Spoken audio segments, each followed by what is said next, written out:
Cluster news today और मैं हूं आपके साथ मानवी ठाकुर। शुरुआत करते हैं आज की खास खबरों से। कानपुर आम आदमी पार्टी के राज्यसभा सांसद संजय सिंह उत्तर प्रदेश की योगी सरकार को प्राथमिक स्कूलों के मर्जर पर घेरने कानपुर पहुंचे। राज्यसभा सांसद संजय सिंह कानपुर की नरवल तहसील के लक्ष्मणपुर गांव पहुंचे और स्कूल मर्जर का विरोध किया।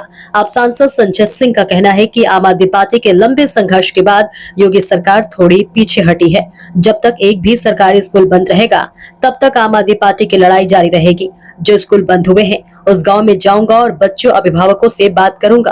पिछले दिनों ऑपरेशन सिंदूर की चर्चा हुई। हमने शुभम द्विवेदी के परिवार से मुलाकात की और सभी मृतकों के परिवारों को आश्वासन दिया कि उनको शहीद का दर्जा दिलाने के लिए आम आदमी पार्टी संघर्षरत रहेगी।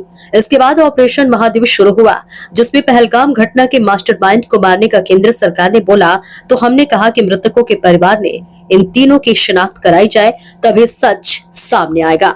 इसके अलावा बिहार में जो चुनाव घोटाला चल रहा है उसमें सामने आया कि तेजस्वी यादव का एपिक नंबर बदल गया, कुत्ते का निवास प्रमाण पत्र बन रहा है, मरे हुए आदमी का फॉर्म जमा हो रहा है, 65 लाख लोगों का वोट कट गया है। अब बिहार के चुनाव का कोई मतलब नहीं है। उत्तर प्रदेश में जब हम लोग एसआईआर नहीं रोक पाए तो बिहार चुनाव का कोई मतलब नहीं रह गया है।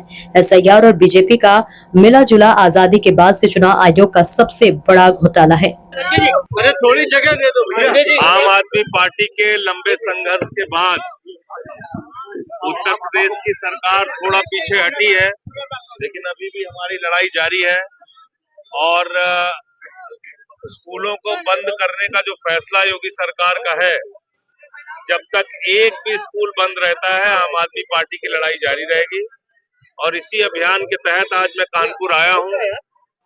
जो स्कूल बंद किए गए हैं उन गांवों में जाऊंगा और वहां बच्चों और उनके अभिभावकों से मुलाकात करूंगा। अभी हमारी लड़ाई स्कूलों को खुलवाने की ये जारी रहेगी। पिछले दिनों ऑपरेशन सिंदूर पे चर्चा हुई। हमने शुभम द्विवेदी जी का और उनके जो परिवार की भावना थी उसको सदन में उठाया। मांग की सरकार से कि उनको शहीद का दर्जा दिया जाए और जो भी 26 लोग मारे गए हैं पहलगाम में उनको शहीद का दर्जा दिया जाए। एक बात सरकार ने दावा किया कि ऑपरेशन महादेव के तहत तीनों आतंकवादी मार दिए गए पहलगाम के, तो हमने कहा कि जो जिनके लोग मारे गए उनके परिवार के लोग जिंदा हैं, उन्हीं से पहचान करवाइए तो पता चलेगा कि आतंकवादी वही थे या कोई और है, क्योंकि ये सरकार बार बार झूठ बोलती है। इसके अलावा बिहार में जो चुनाव आयोग का घोटाला चल रहा है, जिसमें सामने आया कि तेजस्वी यादव का इपिक नंबर बदल गया, कुत्ते का निवास प्रमाण पत्र बन रहा है, मरे हुए आदमी का फॉर्म जमा हो रहा है, 65 लाख लोगों का वोट कट गया है। अब बिहार के चुनाव का कोई मतलब नहीं है। अगर उत्तर प्रदेश में भी एसआईआर हम लोग नहीं रोक पाए तो यहाँ भी चुनाव का कोई मतलब नहीं रहेगा। एसआईआर भारतीय जनता पार्टी और चुनाव आयोग का मिला जुला हिंदुस्तान की आजादी के बाद का सबसे बड़ा चुनावी घोटाला है, जिसपे जनता को सड़क पे उतर के रोक लगानी चाहिए।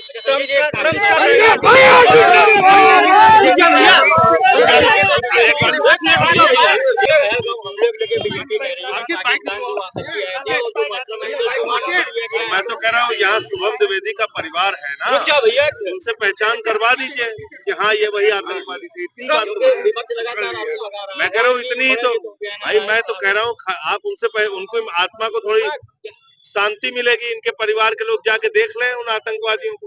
संजय भैया, वो ट्रम्प का कहना है कि 25% टैरिफ लागू किया है, मोदी सरकार कह रही है कि ये भारत का अपमान है, ये भारत का अपमान है। मोदी को अब घुटने टेकना बंद करना चाहिए।